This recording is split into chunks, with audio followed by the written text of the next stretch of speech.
Welcome to the world of Mark's Money Mind, coming to you this week from home base in Longmont, Colorado. I'm your host, Mark Troutman. This educational personal finance show combines money lessons, timely topics, personal stories, and community wisdom to help listeners and viewers master their finances to enjoy a stress-free life of financial freedom. Recently, I was on a podcast, the BiggerPockets Money podcast with Mindy Jensen as the host. And I had discussed my asset allocation a little bit. I alluded to what it is in general terms. And that aired on April 2nd of this year. And I'll put a link in the show notes.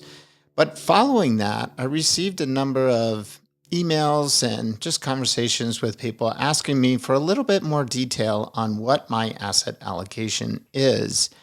And so I thought I would share that in today's episode. This is not advice in any way. This is just how I determined my asset allocation, primarily as a retiree.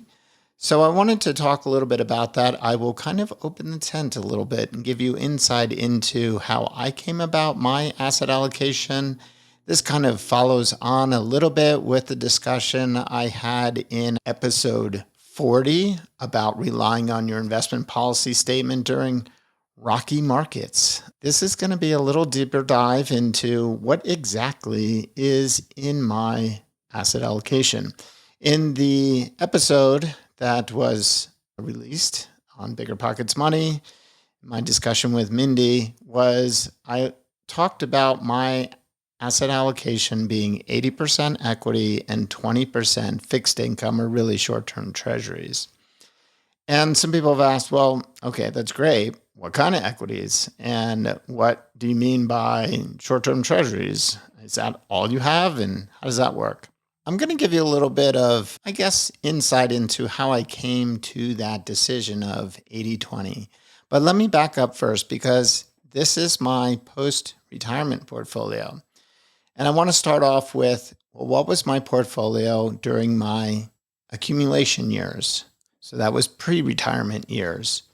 Well, I was 100% equities the entire time. That may sound very risky for some people, but again, I was looking at generating a net worth over a long period of time. I understood my risk tolerance. I have been through many bear markets, significant ones, and was comfortable with being in equities 100%. It's very easy when you start out and you don't have a lot of money in the market to have a high tolerance to volatility.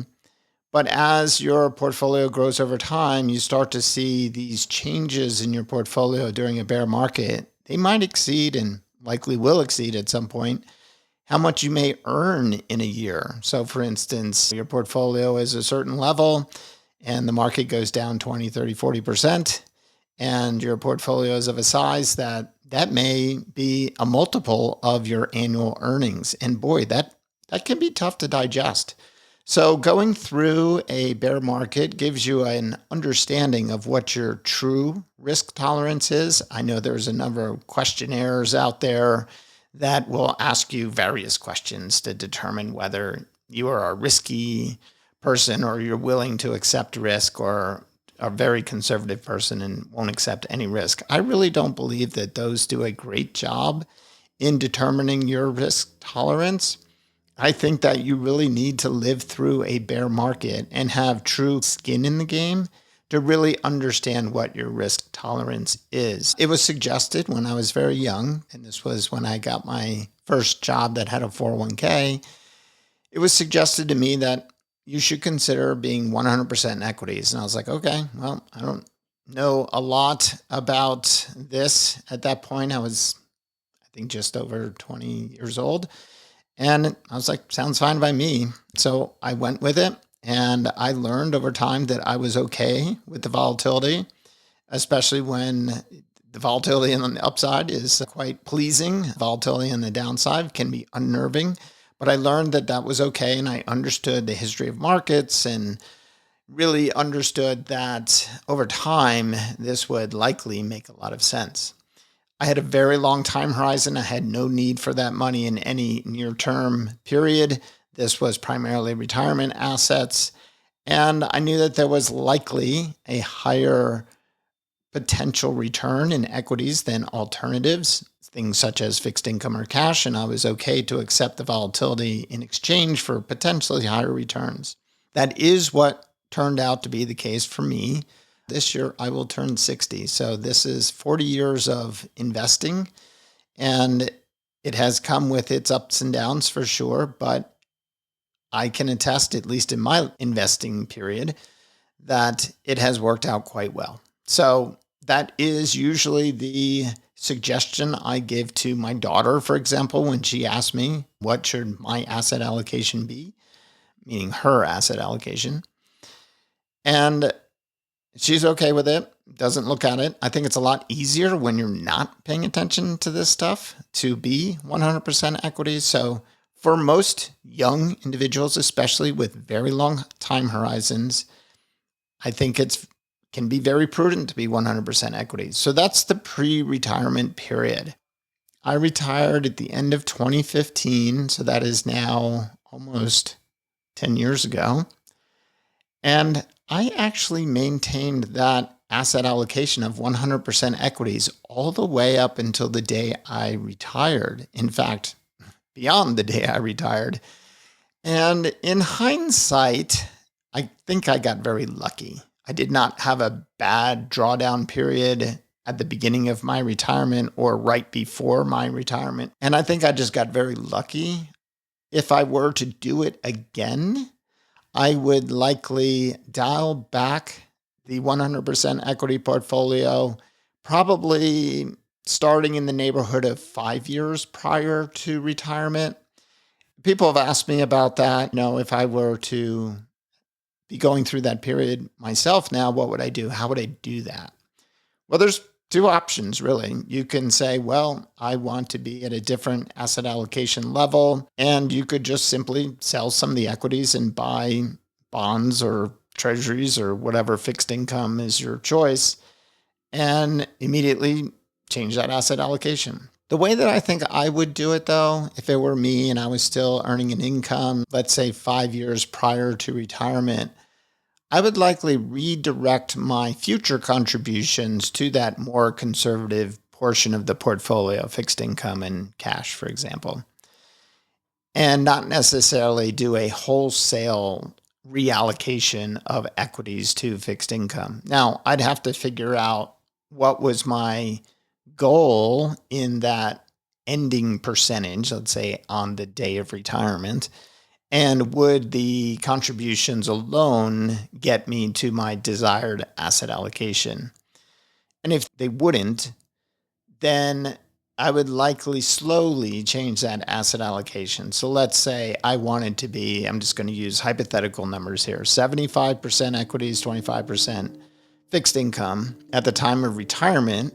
And I had 5 years to do it. So that's 5% per year. 25% divided by 5 is 5% per year. So you could theoretically go from year one, 95.5, year two, 90.10, and so forth down to 75.25, and then adjust for the fact that you're making some contributions. So that would be one way to do it, because you might not be contributing the equivalent of 5% of your portfolio every year to get to that number at the end of that 5-year period. I know that's a lot of math, but I think I would probably do it in a combination of the two and slowly change that asset allocation over a period of time. So how did I come to my asset allocation? Because I did not do 75-25, for example. What I did was I looked at a lot of different options before I came to my 80-20 portfolio. So being the kind of student that I like to consider myself, student of investing, student of finance, personal finance, things like that, I'm always learning. And I looked at what other people were doing. How did other people solve this question? I would say one of the first ones was when I was younger, you always heard about, well, the traditional retirement portfolio is a 60-40 portfolio, 60% stocks and 40% bonds. And many balanced funds, if you look at some of the larger balanced index funds, for example, that are static, are 60-40. That's kind of the traditional retirement portfolio, if you will. So that was a starting point. Okay, 60-40 retirement portfolio. That's one option, I guess. And then reading things like Bill Bengen's 4% rule, or guideline as it's now referred to often. The portfolio in that work was 50-50, as I recall, 50% stock, 50% bond, and I believe it was 50% large cap stocks and 50% intermediate term bonds, or intermediate term treasuries specifically. And, that came up with what many people talk about, the 4% rule, where a portfolio of 50-50 should be able to last you a retirement period of 30 years with a withdrawal rate in year one of 4%, and that amount adjusted for inflation each year thereafter, and you shouldn't run out of money. That seems a little too conservative for me, a 50-50 portfolio. I know that target date funds, for example, when they get to the retirement period or the end of the target date, they are often 50-50. And to me, it just seemed a little bit too conservative. I was very aware of my risk tolerance. I was comfortable with volatility. Typically, you're less comfortable with volatility when you need to start drawing on that portfolio. But I knew I had a pretty high risk tolerance. And then the other thing you think about is what's called risk capacity. How much can your plan handle volatility? Fortunately, I've done my own retirement plan. I've also hired a retirement planner to do the plan for me, and the risk capacity of my personal plan is quite high. There's a lot of buffer or a lot of padding in my retirement plan. So technically, I have a high risk capacity. The plan has a high risk capacity. So those both would argue for a potentially higher equity exposure than maybe a normal portfolio, or 50-50, 60-40, for example. And then certainly in the book, The Simple Path to Wealth, which I highly regard, and actually there's a new version of it coming out. I think it's actually out by now, if I believe. I'll try to put the link to the new version in the show notes. J.L. Collins talks about a retirement portfolio of 75% total market, or VTSAX in his opinion, and 25% bond, usually a total bond fund of some type.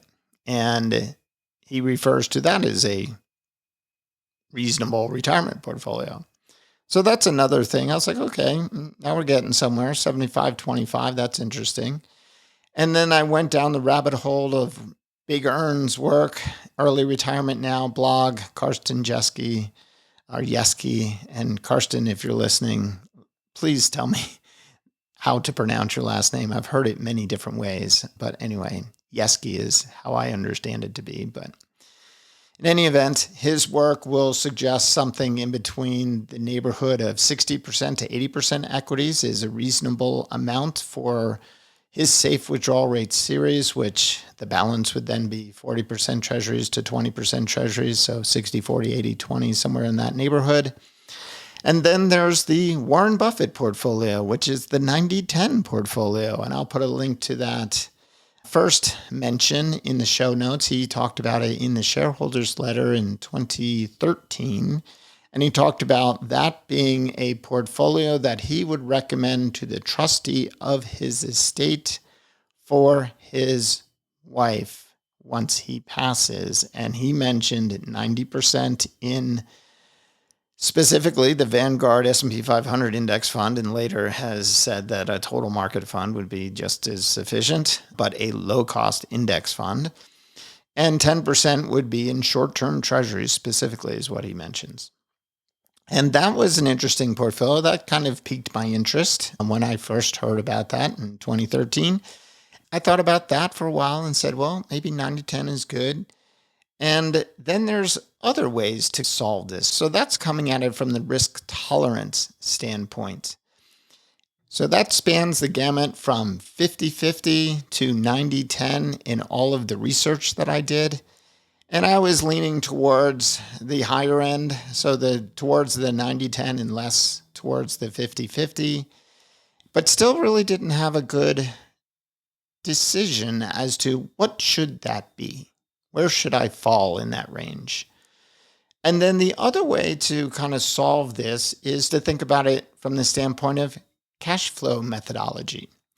There's the 3-bucket strategy where you have bucket 1 and bucket 2 and bucket 3. Bucket 1 is near-term needs, which tends to be 1 to 5 years. Bucket 2 is for your intermediate term needs, year 6 to year 10. And then bucket 3 is your long-term needs, and that's beyond 10 years. Bucket 3 is supposed to fill bucket 2, and bucket 2 is supposed to fill bucket 1. And I was never really a fan of that because I was like, well, how are these all supposed to work? And when are you supposed to refill the buckets? That really didn't jive for me. But that is one that is well followed by a lot of different people. I know Christine Benz over at Morningstar talks about it. Fritz Gilbert over at the Retirement Manifesto talks about that strategy. I'm also a member of the Rock Retirement Club, which was formed by Roger Whitney. He has a podcast called The Retirement Answer Man, and he talks about his pie cake structure. And really what the pie cake structure is looking at your cash flow needs for the next 5 years and figuring out how are you going to, in essence, pay yourself your retirement paycheck for the next 5 years. And certainly since it's over a 5-year period, it needs to be relatively conservative. And then for periods beyond 5 years, it's more of a risk tolerance type approach to your asset allocation. That's certainly of interest. I've gone through all of the work to create a 5-year cash flow. And again, that didn't quite speak to me, but we're starting to get there. And then the Retirement IRA show, I really enjoy. That's Jim Saulnier and Chris Stein. And they have a retirement process which they call the Secure Retirement Income Process. And I actually ended up hiring them to do my retirement plan. So my retirement plan was fully done through their lens of the Secure Retirement Income Process. And basically their process boils down to, and I will try to put in the show notes. I know Chris did a short episode, because their episodes can be quite long, did a short episode kind of summarizing their process. So I will put a link in the show notes to that so you can understand it a little bit more. But basically what it is covering what they call your minimum dignity floor, which I would call very base needs, with secure lifetime income. And that would likely be things like Social Security for most people, pensions if you have it. And if you're short, if that doesn't cover all of your kind of base needs, which for some people who have Social Security, a decent Social Security, and potentially some pension income, it may. For me, it does not. So an income annuity, like a single premium immediate annuity, and I know a lot of people don't like annuities, but these are what I call kind of the index funds of annuities. They're pure annuities. You basically buy an annuity at a certain point in time. They start to pay out immediately. There's no bells and whistles. There's no all these different crazy riders or anything like that. It's a pure, plain and simple, plain vanilla income annuity. And I can talk a little bit about how I've reserved for that, but that would be something that I would potentially buy, and I haven't decided whether I will. Let my future self make that decision when my Social Security turns on in full, which for me would be at age 70. And then they talk about having conservative investments for what they call the delay period, which is before all of your secure retirement income gets turned on. So for most people, that's pre-age 70. For me, it's the next 10 years. So I basically need to fund that out of my portfolio, and they would have that, or they would suggest you have that in very secure assets, such as cash, treasuries, it could be CDs, it could be multi-year guaranteed annuities, MYGAs, things like that. And they also suggest that for your, what they call their fund vision, which would be kind of your fun stuff for the next 5 years-ish, or 10 years, 5 to 10 years, that also be invested relatively conservatively. That is a little bit more conservative than maybe I would like to do.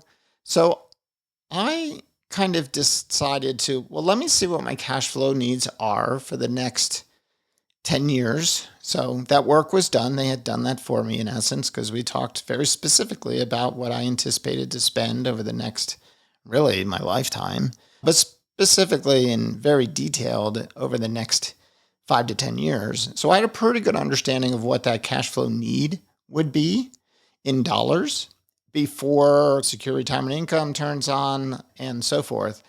So I had a pretty good understanding of how much that would be. And then I could determine, well, how would I create my asset allocation to cover those near-term needs? And then how comfortable would I be for long-term needs like contingency, aging assistance, and any other needs that are way down in the timeline, hopefully?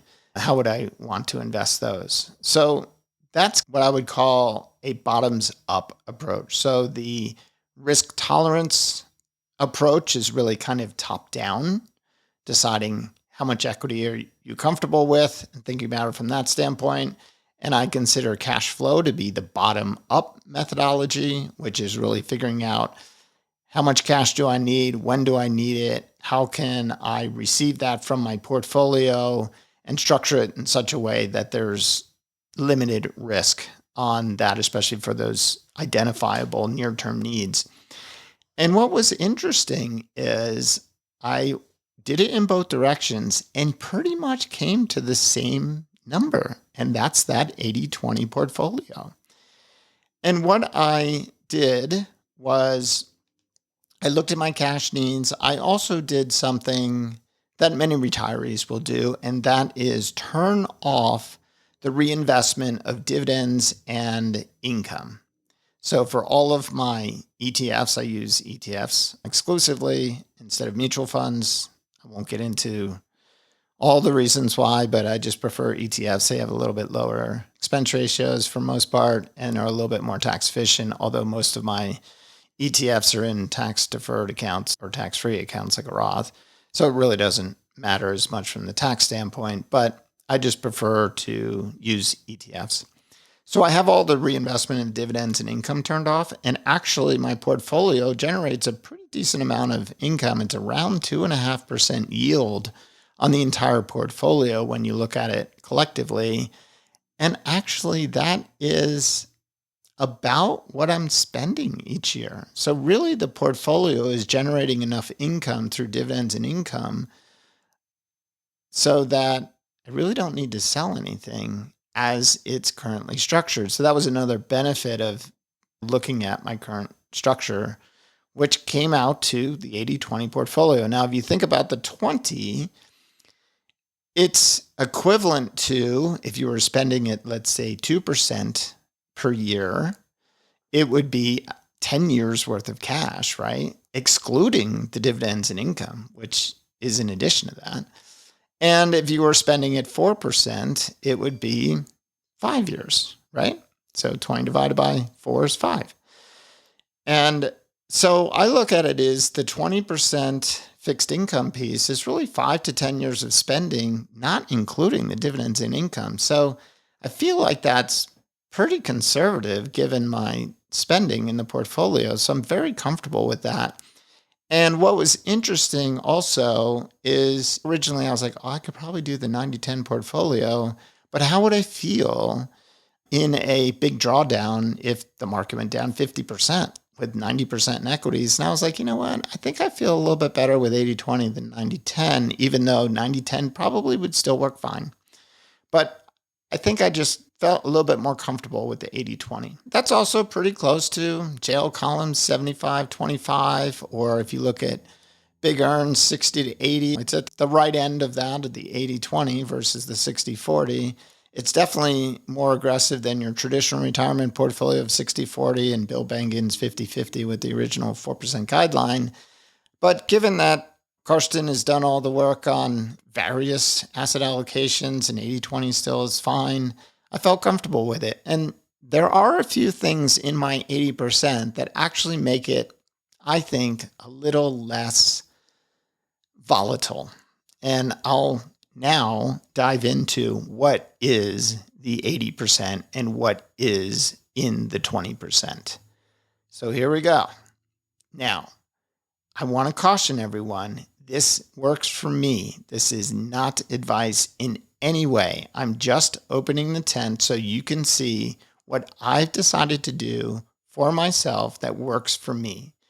This is not a blanket recommendation by any means. It's not a specific recommendation. You need to do your own homework, your own due diligence, but I will let you in on what I have decided to do. So with that disclaimer out of the way, this is what my 80% equities is. Like I said, it's all ETFs, and there is one individual holding, which you probably can guess by now what that is.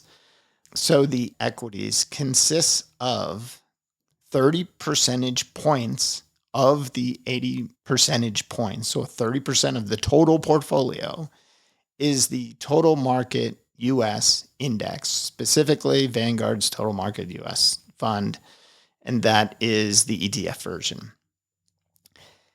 Then I also have 15% of the entire portfolio in a dividend fund. And you may say, why a dividend fund? So it's a US dividend equity fund. It happens to be by Charles Schwab. It has a very low expense ratio. And the reason I invest in this fund is when I was managing money for many years, the portfolios I was managing were large cap, dividend, aristocrat type companies. And so these are companies that have a long history of paying dividends. They have very good cash flows. They tend to be much more conservative businesses. They don't always go up as much when the market is rising rapidly, but they also don't fall as much when the market declines. And they typically are paying a higher dividend yield than the market as a whole. I really have a soft spot for that investment approach. It works for me. It is kind of a balancing mechanism during volatile times.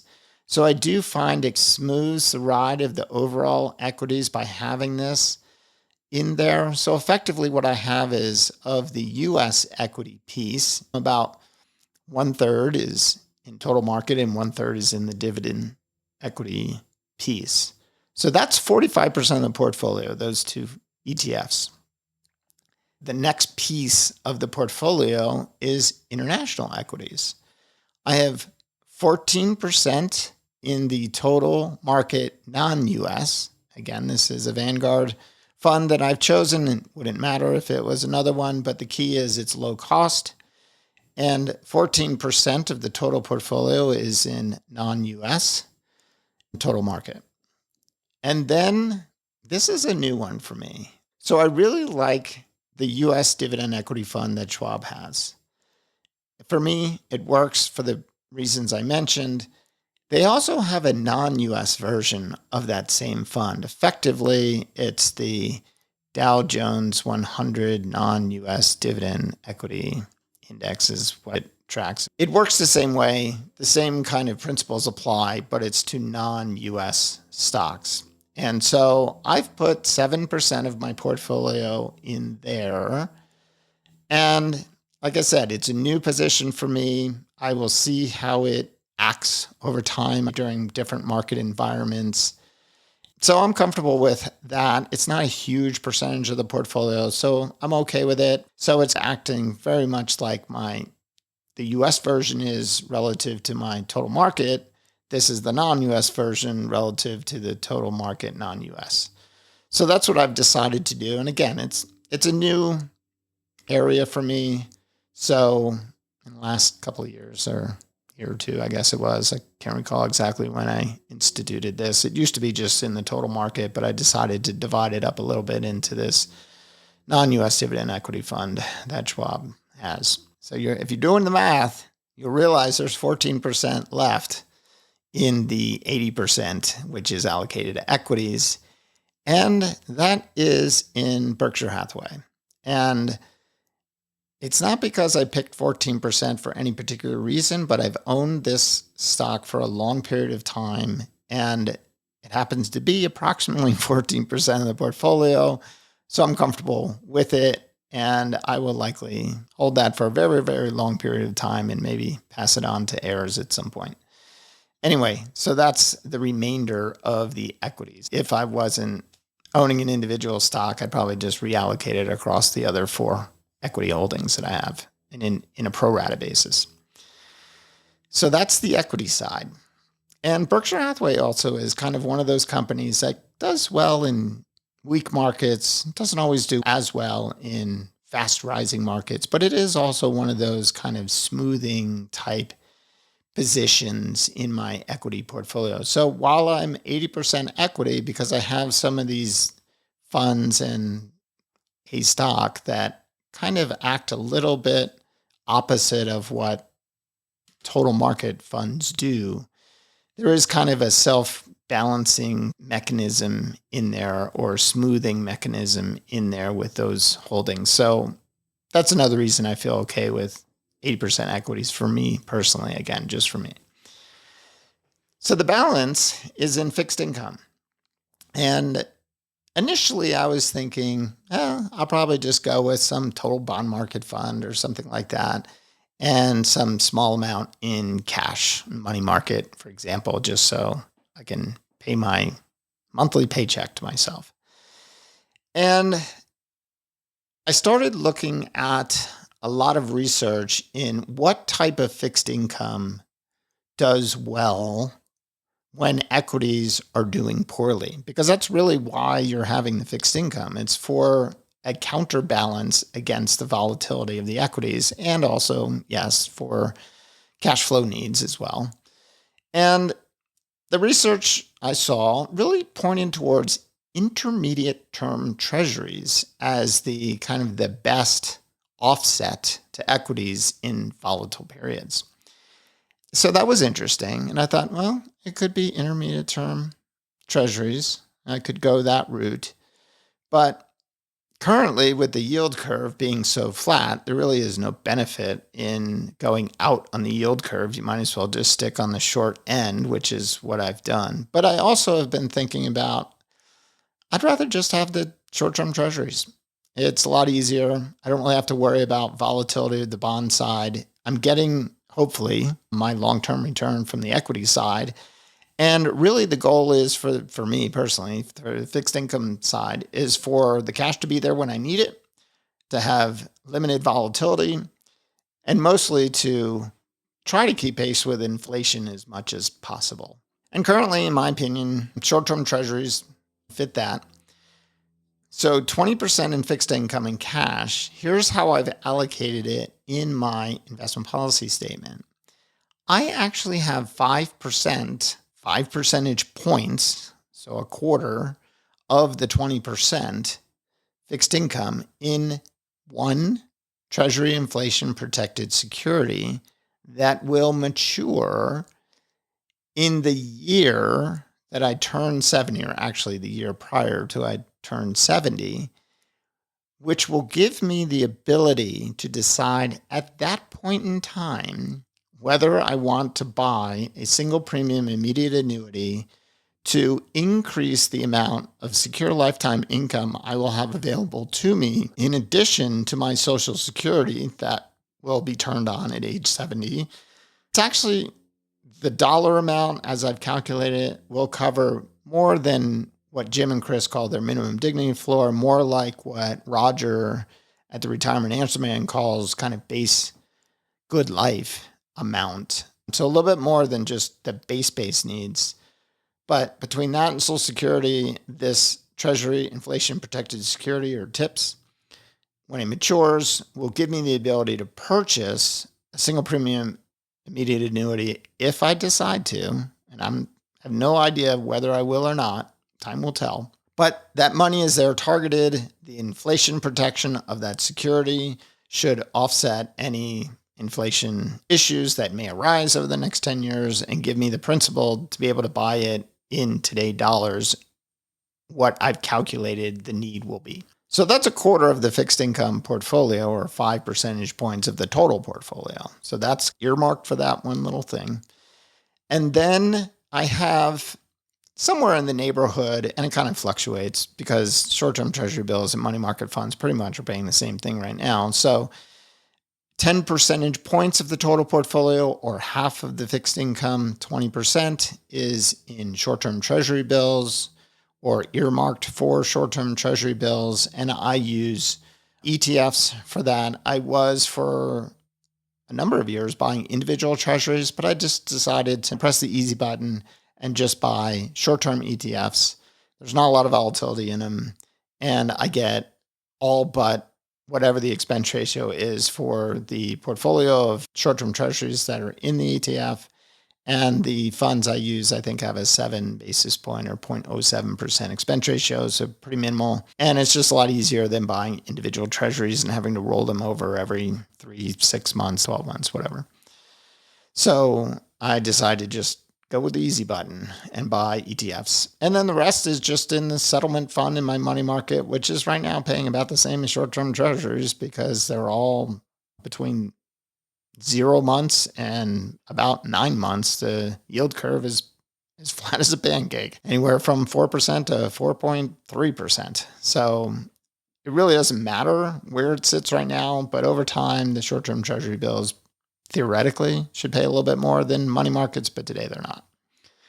And then the question is, when do you rebalance? So it's in my investment policy statement, and I'll refer to that episode, but I have a note to myself to rebalance annually, and I've picked a random date in the year to do that. Or if my asset allocation deviates by more than 10% from the target. So for example, the 30% in total market US, if it deviated by anywhere from 3 to 5%, let's say. So at the extreme, that might be if it went down to 25% of the total portfolio, or it went up to 35% of the total portfolio, I would rebalance it back to the target 30. That doesn't really happen that often, surprisingly. You would think it would happen a lot, but it really doesn't happen that often. And it would only really be during a very big drawdown. So even the drawdown that we had recently, which was almost 20%, it really didn't trigger any of that in my portfolio, which I was surprised. I was kind of looking and calculating and trying to determine, do I need to rebalance anything? And you know what? Really didn't, because it just wasn't a big enough move. Now, if the market dropped by 40 or 50%, yeah, it would trigger it, and I would rebalance at that time. But I'm finding that I don't really need to rebalance all that much, and I don't keep it to the exact 30%. I kind of let that leeway happen. Plus or minus 2 percentage points on a 30% position is no big deal. I'm not going to go out there and try to micromanage the portfolio to the 0.01% or something like that. These are general guidelines, and as long as I'm within kind of the general guidelines, I'm fine. There's no need to tinker with it. That was today's show. I hope you enjoyed it. It kind of gave you a little bit insight into how I came to this decision of 80-20. Again, this is what works for me. You need to do your own homework and decide what works for you. This is what works for me in retirement. Like I said, if I were my 20-year-old self, I would go back to my original plan and just accumulate and be 100% equities, and I wouldn't change a thing. Looking back in time, the only thing I would change, like I said, and this is really just to summarize, is about 5 years before retirement, I would start thinking of dialing back that equity position to some degree, and then trying to get to my target by the time I retired through a combination of new investment dollars going into the area that's underweighted, and then potentially making some minor adjustments along the way annually to ultimately get to my target. I've been in this 80-20 portfolio for quite a while now, a number of years, through a couple of volatile market episodes. I've been very comfortable. I feel very good personally with the 20% especially in short-term treasuries. It allows me to sleep well at night. I know where my paycheck is going to be coming from or funded by for many years. So that's very comforting. And the cash flow from the portfolio is really covering all of my needs at this point in time. That may change. I don't know if rates go down or if my spending goes up. Well, we'll see. But for now, it's pretty much covering what I need. So it's for me, almost a perpetual portfolio at this point. I don't really need to do too much, and that's the way I want it. Keep it simple. And so that was the process I went through. And hopefully this is helpful for you, especially those that might be entering or nearing retirement or potentially in retirement. Give you an insight into maybe how you might go about figuring this out for yourself. And hopefully this was a little bit of a insight into how you might be able to figure it out for yourself. Hope you enjoyed this episode, and I will speak to you again sometime in the near future. Thank you for listening to this week's show. Please click follow on your favorite podcast player or subscribe on YouTube to ensure you don't miss any future episodes. Also, please leave a rating and a review for the show. This helps improve the ranking and enables other like-minded people find the content in their podcast players. If you would like me to answer a question on the show, please send it to mark@marksmoneymind.com and put podcast question in the subject line. Let me know your first name, or let me know if you would like to remain anonymous, and also the state of your residence if you choose. I would also appreciate it if you would recommend the show to friends and family that might benefit from this content. See you next time on the Mark's Money Mind Show. Until then, make some, save and invest, live on the rest. Now for the all-important disclaimer. This show is for education and entertainment purposes only and should not be considered investment, tax, or legal advice. Please consult the appropriate advisor or advisors before implementing anything you hear on this show or any other show for that matter. While I fully intend for everything on this show to be true and accurate at the time of each recording, occasionally errors may occur. So please do your own due diligence on anything discussed.